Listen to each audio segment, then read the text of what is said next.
ये आकर्षण का नियम, क्या ये गुरुत्वाकर्षण का नियम जितना ही 100% सटीक बैठता है? क्या ये हमारे जीवन पर उतना ही प्रभावकारी है जितना कि गुरुत्वाकर्षण का नियम? गुरुत्वाकर्षण का नियम, जैसे कि आप लोग जानते हैं, इसमें कोई भी वस्तु ऊपर से नीचे की तरफ गिरती है तो वो हमेशा ज़मीन से टकराएगी। ये दिन हो, रात हो, पहाड़ हो, समुद्र हो, कहीं पर भी हो, ऊपर से जब भी कोई वस्तु नीचे गिरेगी तो वो नीचे टकराएगी। तो इस तरीके से क्या आकर्षण का नियम भी सटीक बैठता है? तो पहले तो ये हम लोग जानते हैं आकर्षण का नियम है क्या। आप लोगों के विचार में कभी निगेटिविटी आती है, हताशा, निराशा, भय, डर, ये सब चीज़ें क्या हैं? एक विचार हैं। तो ये जैसा हम सोचते हैं वैसे ही चीज़ें हमारे जीवन में घटने लगती हैं, उसी तरीके का चीज़ें हमारी तरफ आकर्षित होने लगती है। आकर्षण का नियम क्या कहता है? जिस वस्तु चीज़ के बारे में हम विचार करते हैं वह वस्तु हमारे पास आने लगती है। जैसे कि हम विचार करें एक घर के बारे में, एक पैसा, गाड़ी, स्वस्थ शरीर, तो आप देखिए कुछ समय के बाद आपके जीवन में ऐसा घटने लगेगा कि आप खुद ही कुछ ना कुछ ऐसा काम करने लगेंगे जिससे ये सब चीज़ें आपके पास आने लगेंगी। आप सोचते होंगे, हम तो हमेशा सोचते हैं पैसा होना चाहिए, गाड़ी होना चाहिए, घर होना चाहिए, लेकिन एक विचार करने में और एक विल पावर वाला विचार, दृढ़ इच्छा वाला जब विचार किया जाता है तो पूरे ब्रह्मांड की शक्तियाँ जो हैं उस काम में लग जाती हैं और वो सब चीज़ें आपको प्रदान करने में आपकी सहायता करती हैं। आप यहाँ पर देखिए, जैसे वायु, अग्नि, मिट्टी, पेड़ पौधे, जीव जंतु आदि के अलावा जितनी भी भौतिक वस्तुएं हमारे आसपास दिखाई देती हैं, असल में वह कभी न कभी किसी मनुष्य के मस्तिष्क में सबसे पहले एक विचार के रूप में आई थी।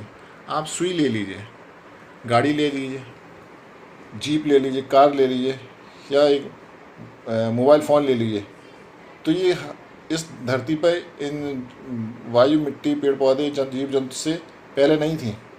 तो ये कैसे पहले किसी न किसी मस्तिष्क में आई, यानी विचार के रूप में आई और आज हमारे सामने है। उसी तरीके से हम किसी भी वस्तु को कितनी दृढ़ता से सोचते हैं, उस पर विचार करते हैं, उस बात पे ये निर्भर करती है कि वो वस्तु हमारे पास होगी या नहीं होगी।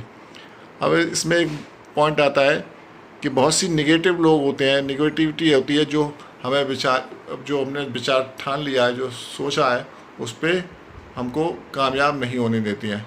तो सबसे पहले तो उन लोगों से दूर रहें जो निगेटिविटी हम हमारे अंदर फैलाते हैं।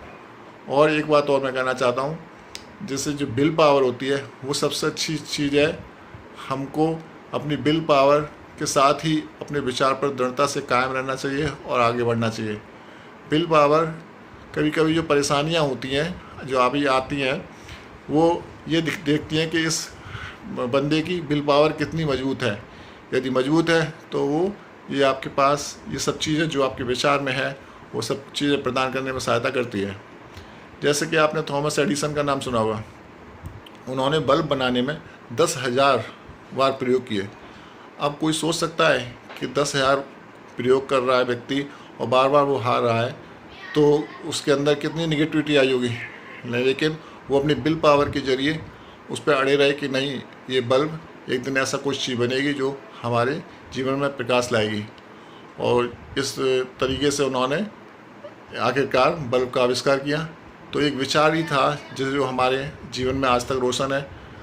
तो आप इस आकर्षण के नियम को पहचानिए, अपनी विल पावर को मजबूत करिए, और जो भी आपने विचार किया है आप उस विचार को अपने जहन में इस तरीके से बैठा लीजिए कि बस दिन भर उसी से संबंधित विचार आएँ और उसी से संबंधित आप कार्य करें। आजकल मोबाइल, टीवी ये हमारे विचारों को भटकाने में सबसे महत्वपूर्ण भूमिका निभा रहे हैं। तो ये जो विचारों को निगेटिविटी फैलाने में काम करते हैं, तो इनसे दूर रहें और अपने विचारों को हकीकत में लाएं।